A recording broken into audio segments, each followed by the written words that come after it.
Megastar Chiranjeevi గారు అంటే ఒక విలువ ఉంది టాలీవుడ్లో. ఎందుకంటే అతను ఒక మెగాస్టార్. వరుస హిట్లతో టాలీవుడ్లో తనకంటూ ఒక చరిత్ర సృష్టించుకున్నారు మెగాస్టార్ చిరంజీవి గారు.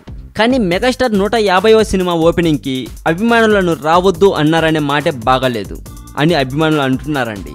ఈ విషయం మెగాస్టార్ చిరంజీవి గారు అన్నారో లేదో తెలియదు, కానీ పలు ప్రైవేటు వెబ్సైట్లో మాత్రం ఈ విషయం హల్చల్ చేస్తుంది.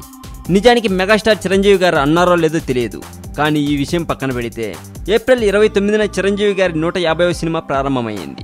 మెగాస్టార్ చిరంజీవి గారి 150వ సినిమాకి మెగాస్టార్ తనయుడు రామ్ చరణ్ తేజ్ ప్రొడ్యూసర్గా చేస్తున్నారండి. వీళ్ళ ప్రొడక్షన్స్కి సంబంధించిన లోగో కూడా నెట్లో హల్చల్ చేస్తుంది.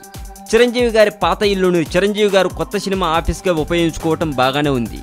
బట్ ఆఫీస్ అందులోనే ఎందుకు పెట్టుకున్నారు అన్న మాట మీద మాత్రం కొన్ని రూమర్స్ వస్తున్నాయి. ఆ ఇల్లు చిరంజీవి గారికి బాగా అచ్చి వచ్చిందని కూడా టాలీవుడ్లో సమాచారం. ఈ మధ్యనే పవన్ కళ్యాణ్ ఎస్జే సూర్యతో కలిసి తీస్తున్న సినిమా కూడా ప్రారంభమైందండి. కానీ చిరంజీవి గారు అలా అభిమానులను అన్నారంటే నమ్మాలని లేదని చెప్పచ్చు. ఎందుకంటే అభిమానులు అంటే మెగా ఫ్యామిలీకి ఎంత ఇష్టమో పవన్ కళ్యాణ్ గారిని చూస్తేనే తెలుస్తుంది. ఒకవేళ చిరంజీవి గారు నిజంగా అదే ఉద్దేశంతో అని ఉంటే దాని అర్థం ఇక మాకు ఫ్యాన్స్తో పని లేదు అన్నట్లుగా అనిపిస్తుంది కదా. ఈ సినిమాకి వివి వినాయక్ గారు డైరెక్షన్ చేస్తున్నారు.